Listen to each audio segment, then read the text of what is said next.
Ever wondered what it's really like to self-publish? Obsessive, compulsive, addictive. Autonomy, power, freedom, control. Accountability, responsibility, a heavy burden. These are just a few of the feelings that self-published authors have every single day. In this podcast, we'll explore the everyday of being a self-published author with a focus on process over outcomes. If we do the small things really well every single day and consistently, then the outcomes will take care of itself. Here is what it's like. Welcome to the diary of a self-published author.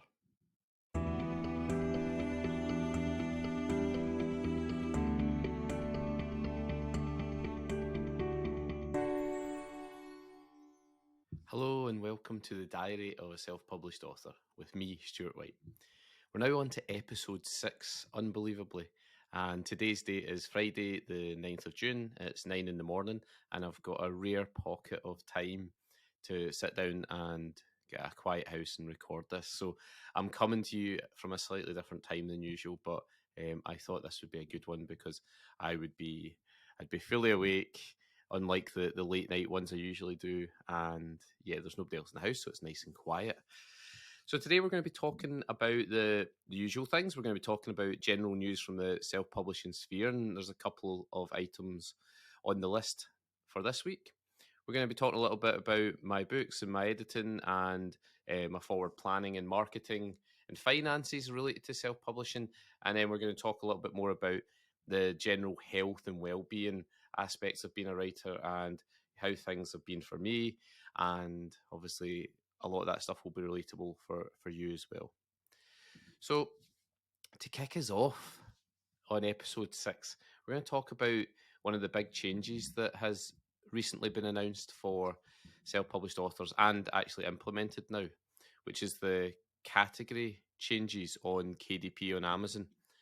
Now, previously, you were allowed to select a couple of categories when you uploaded your book onto KDP, but there was also an option to email Amazon, to the KDP help people, and to ask if they could put up to an additional, I think it's 10, I think 8, you can do an additional 8, sorry, so it's 10 in total, categories for your book on both print and ebook as well, because obviously those are different categories on Amazon.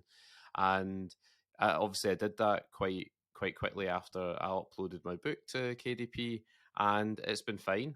One of the things I noticed about categories on Amazon actually is that sometimes you can be put into a very odd category, and for some reason my book often appears listed as one of the bestsellers in like biographies for young people and such things like that, and obviously it's not a biography. And again, I wonder if that's just a little mistake on their part. I've never listed it as that category, but I wonder if there's been a wee mistake there or something. Anyway, I guess the idea with this new category system is that it puts you into a smaller number of categories, and maybe there's more focus there, and there's also more reliability for the customer. I think they're probably thinking customer side rather than author side, and in terms of books being in the right category when you click on them, because I know that I've certainly clicked in categories that my book's been put into, and I'm looking around at the other ones and thinking, why am I in here? So those changes have happened, and if you've got a book published already and you go into your bookshelf, you can update your categories. It takes you just through the process. It's fairly straightforward, and I think if you just leave them, they stick with the categories they've got at the moment. I don't know if there's any plans to automatically, I don't know, move people onto just a few categories. But anyway, there we go. So there's been changes there, and that obviously has big impacts. You know, maybe not so much for someone like me who's relatively new to this, but for those who are very established and have done well in certain categories and so on, it might be difficult for them to cut that down, I guess.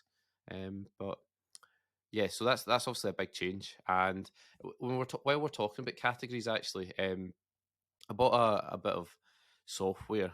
I think it was less than $100 anyway, and it's called Publisher Rocket.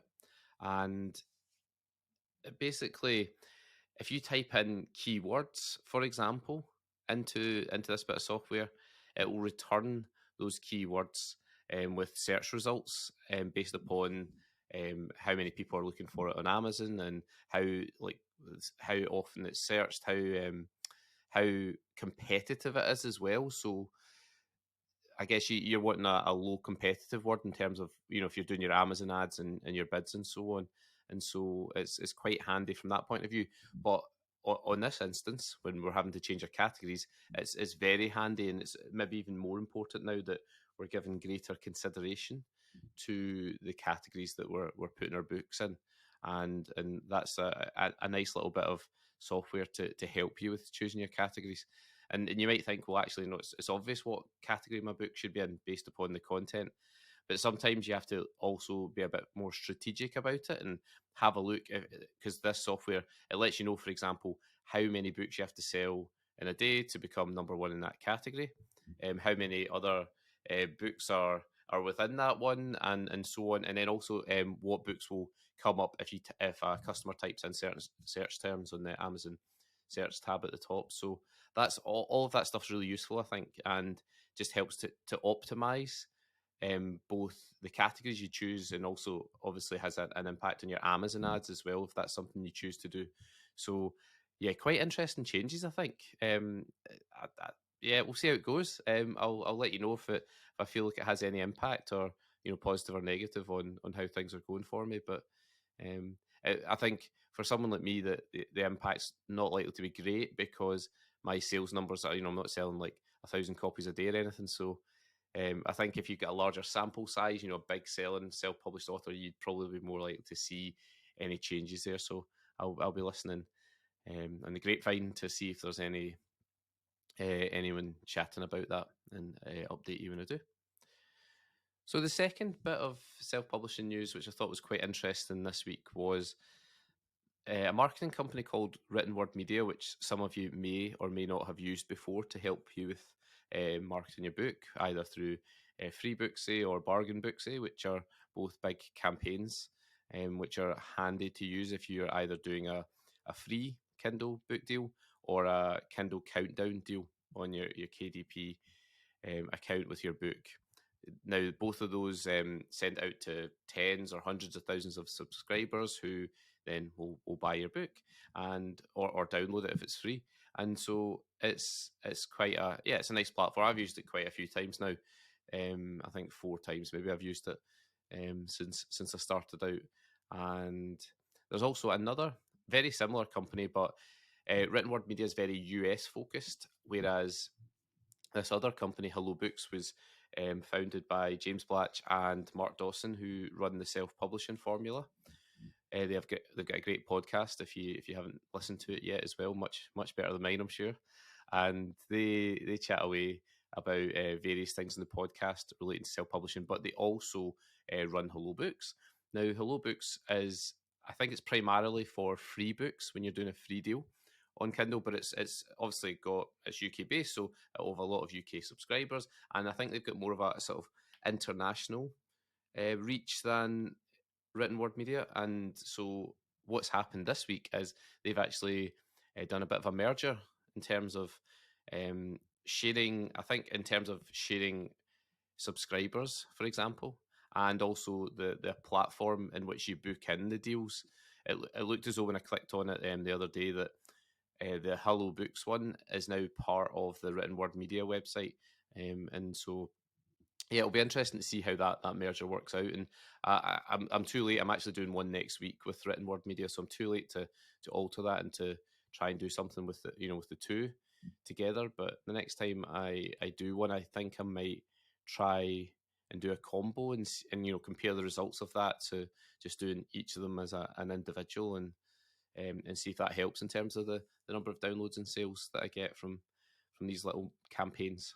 So that was interesting, and I guess it shows you that a lot of the time that collaboration is such an important thing for all of us. We can all scream into our own void, but if we open up the number of voids we have and combine our voices, then it becomes a louder scream, doesn't it? And so I think that's possibly what they're going for, and obviously that's of benefit probably to us self-published authors in the long term. So I'll certainly be using that service. And if you're a self-published author and you do little deals and campaigns from time to time, it might be worth checking out them. And the thing with Written Word Media as well, you set up a wee account. I think they even do a subscription service where you become a member, you get access to other things and discounts on your campaigns and so on with them. I guess it just depends how much of a marketing budget you have and how much of a campaign you tend to do around these free and reduced books and so on. But anyway, I thought that was of interest, and it might be of interest to a number of people that are listening who are starting out and maybe fancy doing a deal to try and boost sales. So that's two of the most interesting and biggest bits of news from the self-publishing sphere this week. I'm going to talk a little bit now about a bit more in progress with my books. So I've talked about this for the last couple of weeks, but I am still working on the edits for both my middle grade time travel and my YA dystopian novels. I haven't made that much progress this week, if I'm being honest. I've had a few things on. Wife's been working a lot as well, so obviously a lot of time with the kids, which is not conducive to getting into the headspace to edit long manuscripts. So it's not been as productive as I'd like it to be on that front. But I have done a few things. I have gone through. I'm working through a checklist for both. I like going through a checklist because it feels like you're making progress when you tick off even one or two of them in a sitting. So we'll see how long those take me, but hoping to have both finished sometime this summer. We'll see how it goes, but it'd be nice to have both finished, in terms of the manuscripts this summer, and and the book covers as well are both coming along now. So I had my first chat to Jen about my middle grade book cover.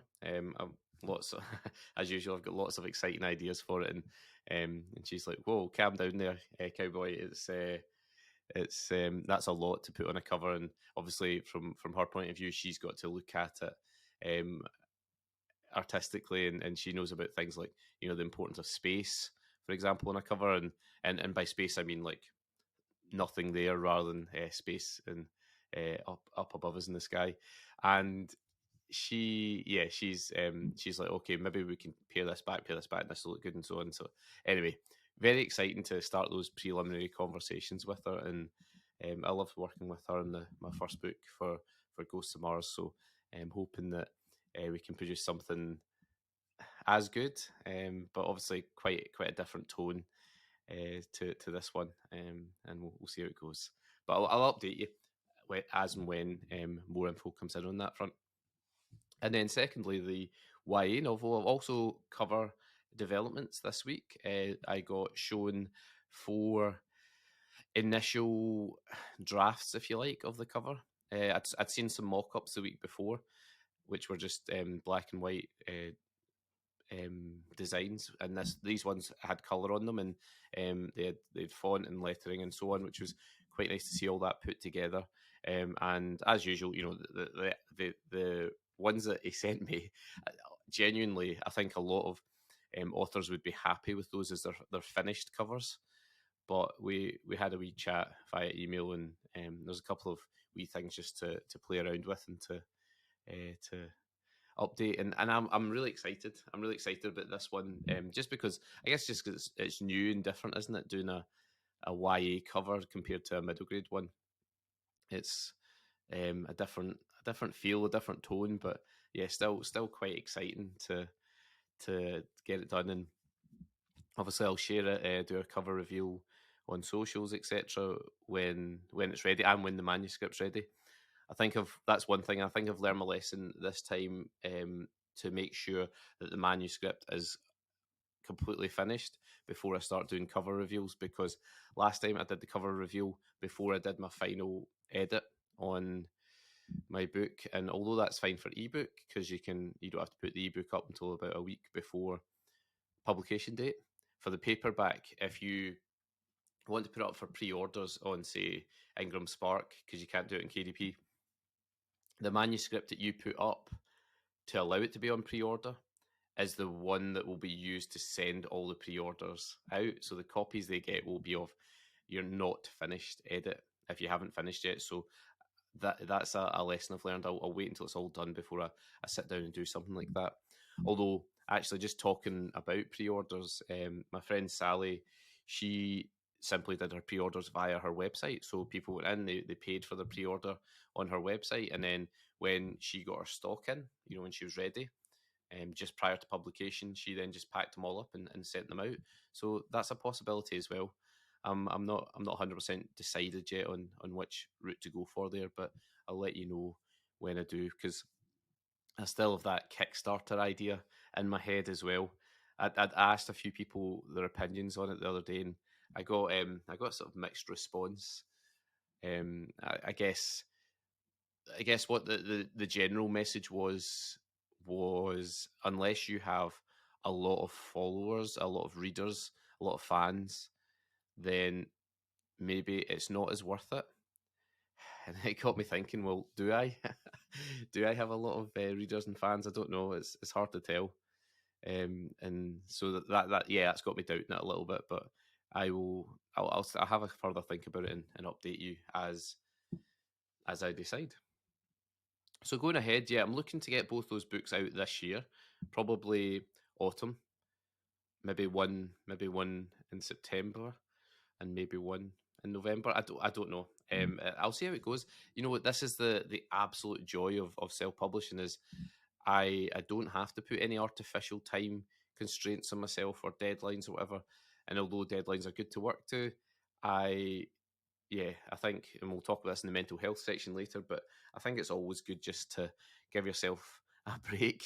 Life's for enjoying, and it's not for putting artificial stress on yourself, because you get enough um, forced stress on you that you can't actually do anything about. Whereas this is self-induced, so you don't want to do any of that if you can avoid it. So we'll see how it goes, and as I say, I'll update people in plenty of time. But yeah, looking at those two books coming out later in the year. Now, marketing. I have stopped my BookBub ads. I know that I was talking about them with much enthusiasm last time we were on, but they barely cost me anything. But that's because the click numbers have not been particularly high. A reasonable amount of impressions, but not that many click numbers. And I think what they do, which actually is a reasonably ethical thing to do, is they essentially stop showing your ads if they're not getting clicks, which is good, I guess, because it lets you know the ad isn't working, but it also saves you pennies. If they just keep showing it and just keep getting clicks through, then obviously that's to their benefit. But actually, is it? Because they only want to be showing ad space for things that people are interested in. So yeah, it was interesting. It's maybe just not the right platform for me, and I know that when you're doing their deals and stuff on there, that kids books is one of the smallest categories in terms of their subscriber and reader base and so on. So it's possible that it's just not the right platform. But I will not. I'm not one to give up. I'll have a look at that again. I'll change my copy. I'll change my image. Try the ads again in the future, and see how they go. But yeah, it wasn't a tremendous success on there. I mean, I spent almost no money on them, and got a couple of sales. So it's not the end of the world having tried that. And that's one of the things about advertising. I mean, aside, Facebook and Instagram ads can just absolutely churn through your money. But most of the other like book based advertising websites that I've seen, they're generally reasonable in terms of that. And you can give it a week, you can give it 2 weeks or whatever, and if it's not working, you can just pause it and you haven't lost much. So yeah, so BookBub ads are gone, unfortunately. But I'm still working on my Amazon ads and just trying to optimize those a little bit. Been changing some of my search term words and so on there.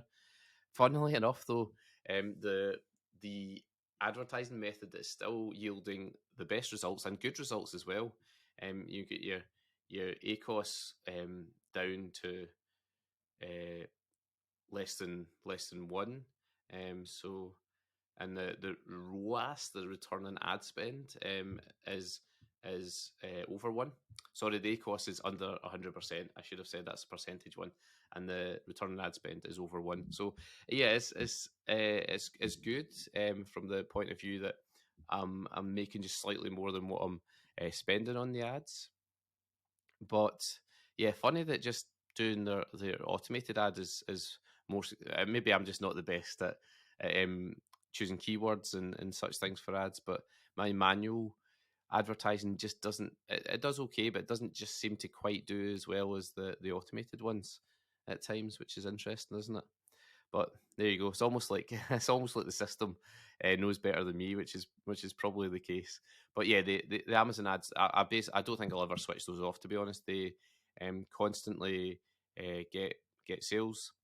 Not like not thousands a day or anything, but just a little trickle. I also think they are responsible for a lot of my Kindle Unlimited page reads as well. So I get a lot of those. I get those daily, and those add up as well in terms of your royalties and stuff. So I think the Amazon ads are partly responsible, or maybe even wholly responsible for most of them, because I don't do a lot of pushing my advertising towards people on Kindle Unlimited. I know that for many full-time self-published authors, that's like 40-50% of their income comes from page reads, and so therefore when they're doing their Facebook ads or whatever, they are, their keywords will be like free Kindle books or Kindle Unlimited or Kindle owner or whatever else they type in, so that they are targeting those people who will download it and read it as part of their subscription, and therefore get royalties via that method.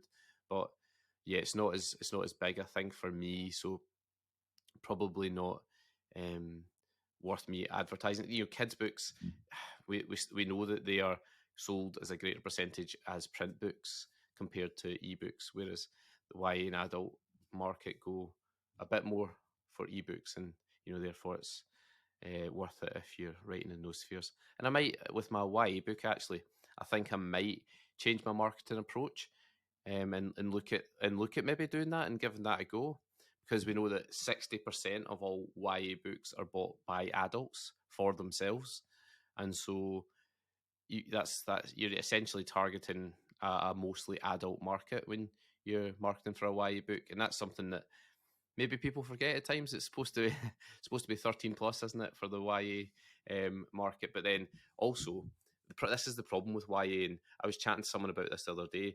I guess YA falls almost into two categories. You've got younger YA, which probably is for teens, and then you've got older YA, which is obviously for older teenagers and adults, and obviously the content and tone stuff can be quite different, but they're still both called YA, and that's I guess something else to consider when when you've written your book. Which one is it? Is it the younger or older YA, and therefore that'll maybe change your whole marketing approach as well, because even 14, 15, 16-year-olds, they probably have a little bit of their own money and do buy their own books, but like they're still probably within the parental household, and so that kind of dictates their choices, I would imagine.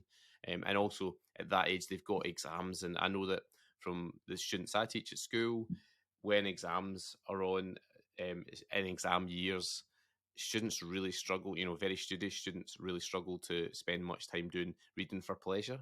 They're having to read several books for English and read through, all their notes for all their subjects, and do all their maths homework and everything else they have to do. So leisure reading time is at a minimum. So you wonder if that's actually a particularly big market, to focus on.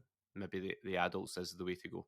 But anyway, I'm speculating and sort of spitballing a wee bit here, and I've got a couple of months to play around with marketing ideas for the YA as well. So we'll have a look at that closer to the time, and obviously I'll let you know the things I try and the things that work and do well and so on closer to the time. So finance wise, quite interesting. We're doing fine finance wise, but quite interesting because I'm doing the two books at the same time. I'm essentially doubling my outlay at the moment compared to the first time round, and so I'm basically times twoing all my projections as well in terms of money coming back in and so on. But it's an interesting time because it will push the budget right to the wire, I think, in terms of what I have available.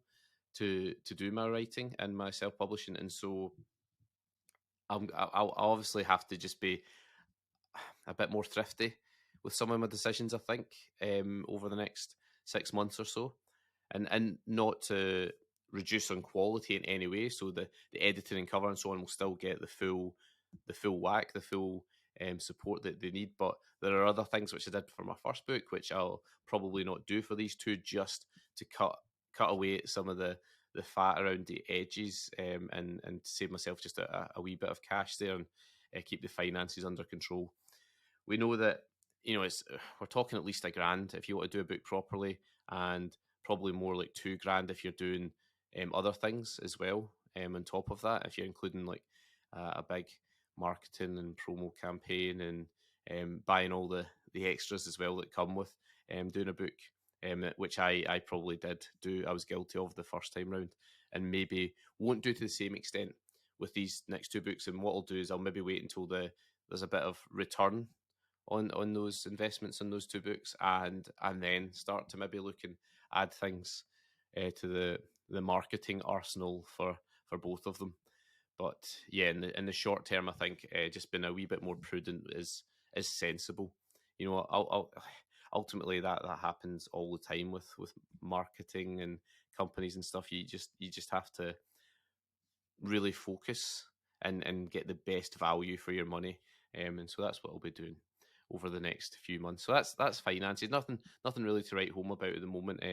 But yeah, a couple of big spends about to come out of the bank account, which will bring the funds down considerably. But that's fine. That's what it's there for. And this is one of my most important messages, I guess, to people that self-publish, is that you shouldn't if, you shouldn't not spend on things because of a lack of money. And I know that sounds ridiculous. You might be thinking, well, if I don't have the money, how can I spend on it? What I mean by that is what you will lose out on sales in the future is greater than the amount you'd spend in the short term on things like the cover and editing. And so you might think, oh, I'm going to save 200 quid by going for this cheaper cover, or I might save 300 quid by not doing this one round of edits or whatever. And that's true. You do in the short term save the money, but in the long term, I think the amount of money you lose out on, via sales, via people not finishing your book, via people not being happy with your book and buying book two, and so on, because of maybe a cover that isn't great, or editing that isn't as sharp as it could be. I think the financial cost of that is far greater than the extra few £100s that you could invest to really maximise those things, both cover and editing. So yeah, for me anyway, that's how I always feel. And I just think if you don't have the money yourself, find a way. You might have a generous auntie, or a spouse or sibling or something that might be able to help you out for the short term.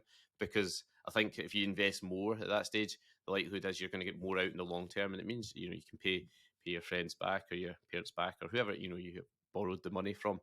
But I do think that that's so important.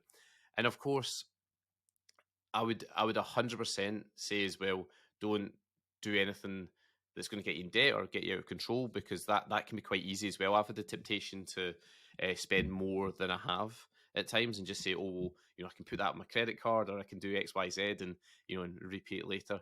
But I've managed to be self-disciplined enough not to do that, even though I'd like to, because I'm conscious that it's a business, and obviously business requires a capital investment, a bit of a startup boost in terms of funds.